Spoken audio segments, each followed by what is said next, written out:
Welcome to the Three Questions webcast series. I'm Wayne Baxter, Senior Executive Manager with One Capital Management. On this edition of the webcast, we're going to address the three questions an employee should ask about wrongful termination.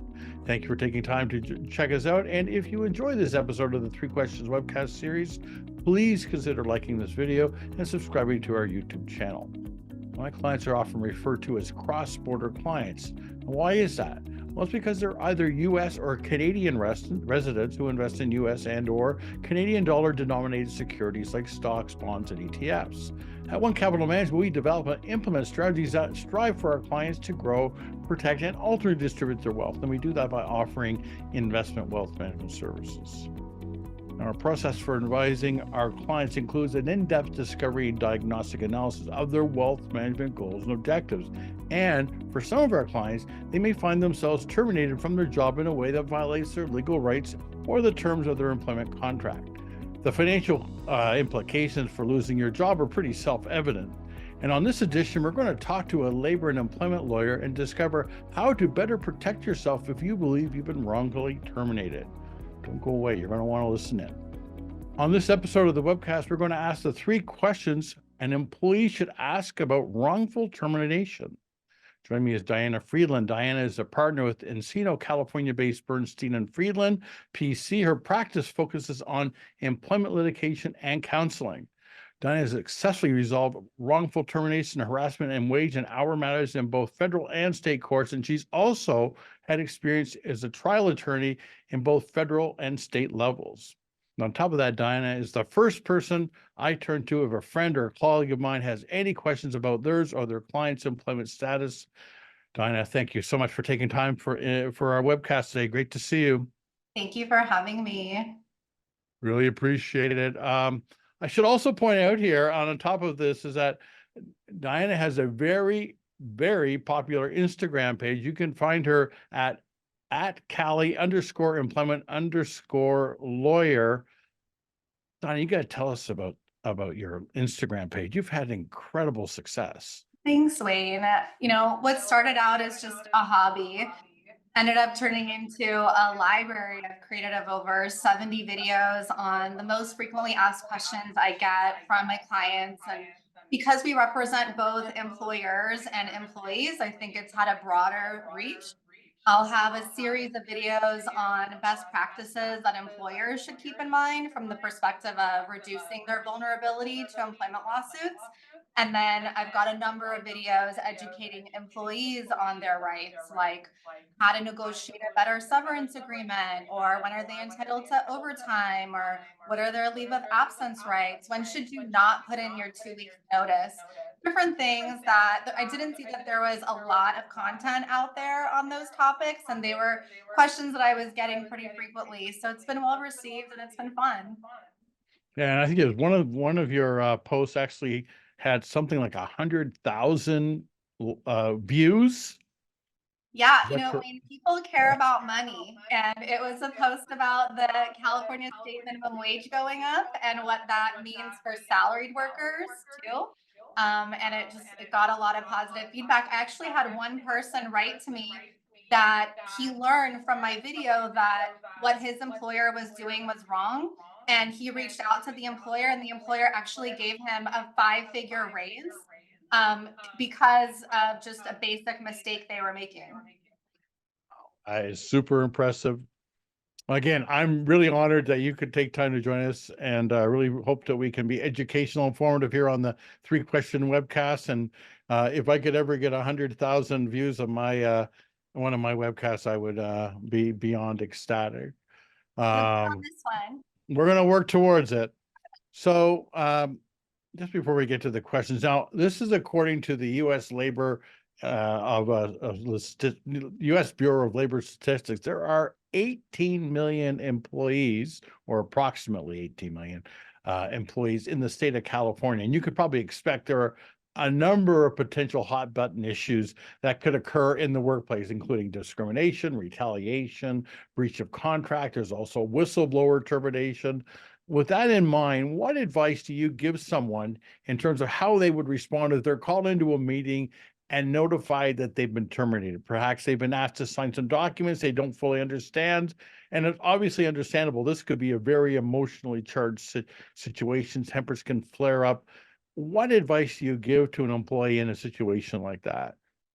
Yeah, I mean, you hit the nail on the head. I think for most people to learn that they've been terminated, that their source of income, often their source of identity, has now been taken away from them, is a really tough moment. And it doesn't necessarily bring out the best in everyone.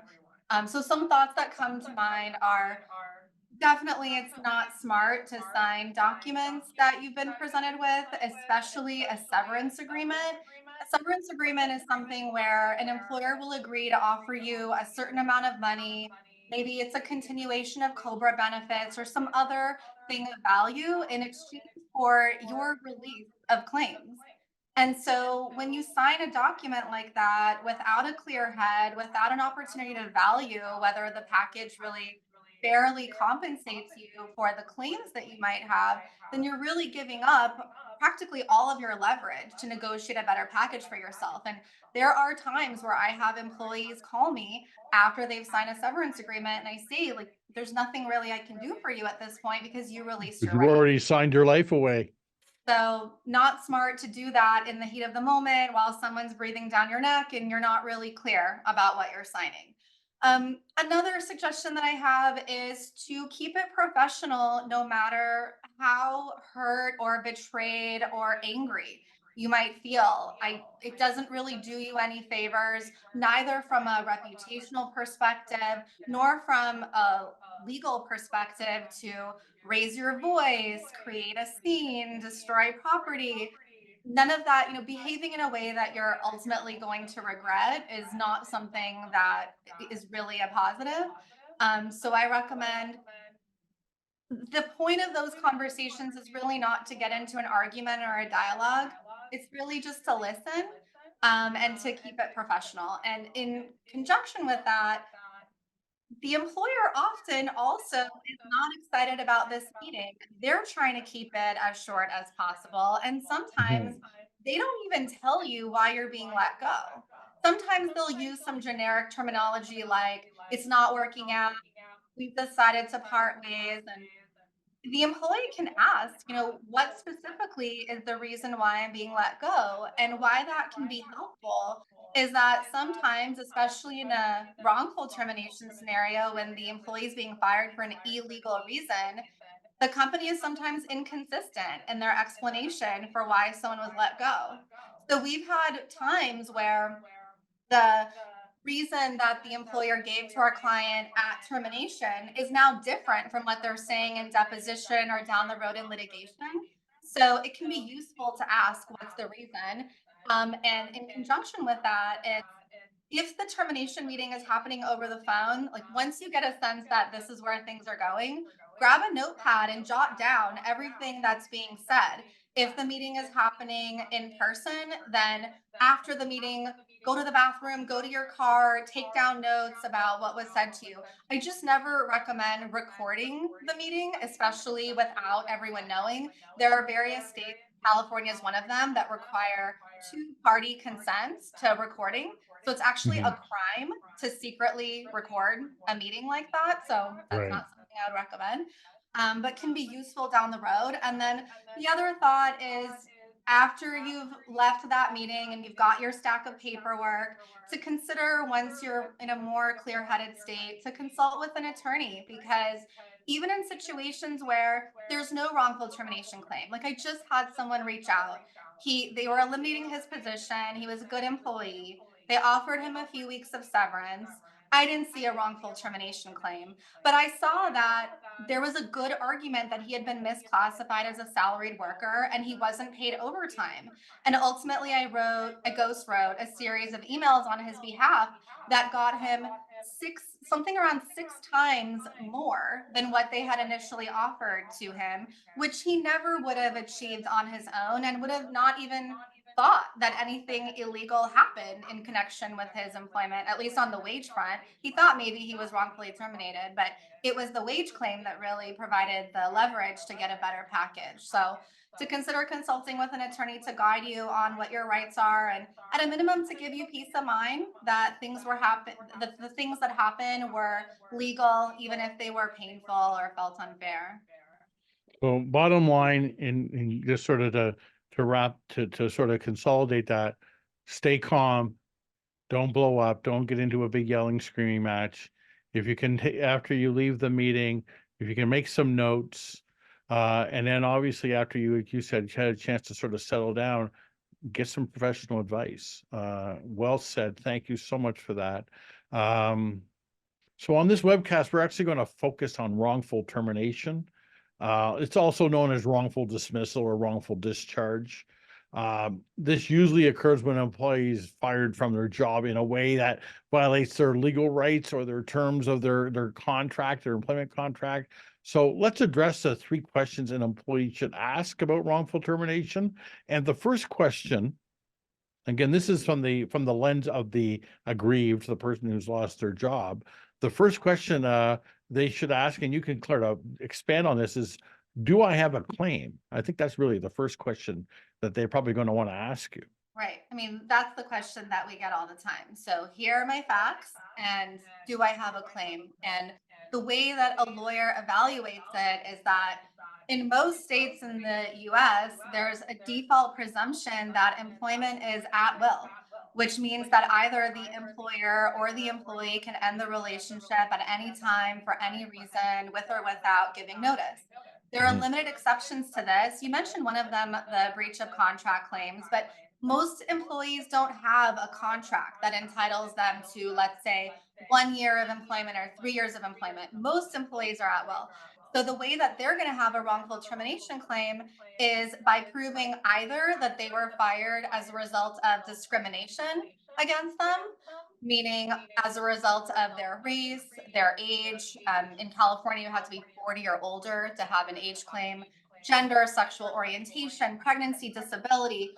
The employment lawyer is looking, is there evidence to prove that the reason why my client was fired was for one of those, we call them protected categories. If you're fired as a result of a protected category, then you might have a discrimination claim. Alternatively, we're also looking into retaliation claims. You mentioned one variety of retaliation claim is whistleblower retaliation. Right. I complained about sexual harassment. I complained about discrimination. I complained I wasn't getting my meal breaks. I complained about safety violation, that my management was engaged in fraud. I complained about something illegal. I blew the whistle, and then I was fired as a result. That's one version of retaliation claim. And then another is, I was fired because I exercised certain legal rights. And the most common example of that is employees who go on a leave of absence. They take a legally protected leave of Mm. absence, could be a pregnancy leave, could be a medical leave, could be a leave to care for a seriously ill family member. And then they find out either while they're on leave or shortly after coming back that they no longer have a job. So the Hmm. employment lawyer is, I kind of sometimes think of myself as a fisherman. Like, there are a lot of fish that kind of come to the area, but we're waiting for the ones that have the proof that the reason why they were let go is one of these nefarious reasons, discrimination or retaliation.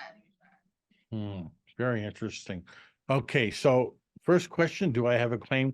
Question number two, and I guess this is pretty obvious. So after um you do your assessment and maybe you find out, yes, you know what, you do have a basis for a claim. The second question is, what is the value of my claim? I would imagine that is obviously not even by mistake. It's probably the second question they're going to ask you, most likely after they determine. I can imagine. I can easily see that. Especially where they're offered severance, right? So let's say they were offered a certain amount of severance. They want to know, is that fair? And so we evaluate, well, is it fair by, well, what would you might be entitled to if we pursued legal action? And so that's a Mhm. way to confirm that the severance package seems like it's where it should be or could be. So, in evaluating the value of a claim, there's a lot of different factors we take into account. One, of course, is the evidence, right? Like, what evidence do you have to prove your For allegations? sure. Because Yeah. there is no company ever that's just going to admit that they violated the law. So, you're going to face some kind of defense on the other side. So, we're looking at what are the text messages, what are the emails, what are the documents, the logs that you have to prove your allegations? What are the witnesses that are going to support you? Will any witnesses support you? What will they say? Conversely, what documentation might the other side present that discredits your view? Or in a he said, she said scenario, if you don't have witnesses that support your side of the story, well, what witnesses are going to support the company's side of the story? So all of that plays a role in the value of a case. And sometimes our initial valuation of a case gets adjusted up or down during the life cycle of negotiations with the other side. Because if they don't have much helpful evidence, then that strengthens the value of the claim. Whereas if they present us with some really damaging evidence, then that might make us need to reassess. So So you had to, just as a point here, you actually had to go into these discovery investigations, almost like Switzerland. Like you had to almost be looking at it from both points of view of the employer and the employee, not just, you can't be one-sided in your discovery if you're going to have success for the employee that loses their job. You've got to basically look at it from both points of view. yeah, I really love that that feedback. I mean, very much so. And it's really because we don't want to do a disservice to our client too. Like we're not one of those firms that's just going to tell you what you want to hear and pat you on the back Yeah, exactly. claim you have, only to confront, some major problems down the road, and now we're not able to achieve the expectations that we set for you. Mhm. Also, because a large percentage of the work we do is for employers, we see this on both sides. So we bring Exactly. that perspective, like we put our defense hats on whenever we're taking on an employee side case, and can already predict or think about what evidence we might be seeing on the other side. So all of that plays a role. Another key component is how financially solvent is the defendant? Because you might have the greatest case, you might have all the evidence to prove it, but if your employer is an individual or a company that's in bankruptcy, has a ton of debt, no assets, not solvent, then obviously the value of a claim like that is going to be far reduced compared to if you're suing a company that's not going anywhere, right? And is Which, maybe more motivated to resolve this case. yeah, that actually segues into my third question. Very, very, very conveniently. And the third question is, should I pursue a claim? Diana, take it away. So, that's a really personal question that each individual will answer differently. On one hand, how important is the relationship that you had with your former employer? Because accusing them of violating the law isn't going to be well received, right? It's going to create some tension in the relationship. So, plenty of people we talk to and we explain that they have a good case don't actually want to pursue it because they don't Hmm. want to stir the pot and they don't want to create, ill will between themselves and their employer. On the other hand, why are we in business? We're in business because we have a lot of clients that feel very strongly that where they were treated in an illegal way, nobody else should be treated like that. And they want to send a message to their employer that if you've made the decision to hire employees, then at a bare minimum, you should be complying with the laws. And these clients really want to make things better for their former coworkers and for future employees, that they're not going to be treated in a way that violates the law. The other important component is part of the valuation of the claim.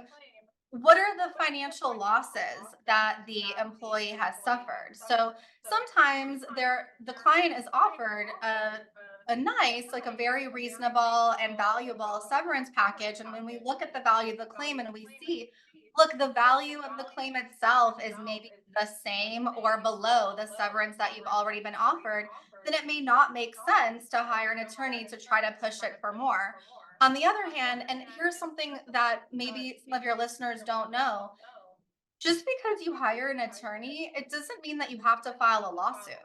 Plenty of our disputes are resolved outside of litigation and without us ever needing to file a lawsuit. We can resolve things privately, confidentially, outside of the public, publicly filing a complaint in court. We very often send letters to the other side where we outline the various claims and invite the employer to an informal settlement negotiation. And very often, those resolve in a settlement that our clients are either thrilled with or happy to compromise on at an early juncture before having to sit through depositions and having to sit through litigation. So it's an analysis that requires taking a lot of factors into account, but in a good case it can be a really life changing for the better decision to make, to hire an attorney, because we can get very significant results that can make all the difference in a client's life when they're unemployed and don't really know when their next paycheck is coming. Well, I think the lesson I learned today, just listening in to you share your thoughts on our three questions, is that it would seem to me that if you get a termination letter of any kind, it would not be a bad idea, after you've had a chance to sort of decompress, to speak to an attorney, just to have a second set of eyes take a look at what it says, to see if there's any reason to make a claim. I would seem that would be logical to get an independent party to take a look and provide some clarity, at worst clarity and guidance, so Yeah. that you can move forward. Especially Um, because a lot of the attorneys that do that work offer free consultations, and we're one of them. So we'll evaluate the facts, we'll see if there's a possible claim and take it from there. Perfect. So which again, leads me to my next question. For those who listened in or watched our webcast today, and they're interested in talking to you, they're interested in your services, what is the best way for them to reach you? The best way to reach me definitely is to send an email. I spend a lot of my day on the phone or in meetings. So emailing me, Diana at laemploymentcouncil.com. Or, our information is also on our website, www.laemploymentcouncil.com. Perfect. Diana, again, I want to thank you for making time for us. I know you have a really busy schedule, so I appreciate you taking a couple minutes out to talk with us today. Diana Friedland is a partner with Encino, California-based Bernstein and Friedland, PC. Diana, thanks a lot for making My time with us. pleasure. Great chatting. I look forward to bringing you the Three Questions webcast. I hope you find them educational and informative. Please consider liking this video and subscribing to our YouTube channel. And to receive a notification of when our latest webcast is being posted, please click on the link in the notifications box below. Lastly, to schedule an online Zoom consultation with me to discuss your wealth management needs, please click on the link in the description box below, www.onecapital.com/meet with Wayne. Thank you, and we'll see you soon.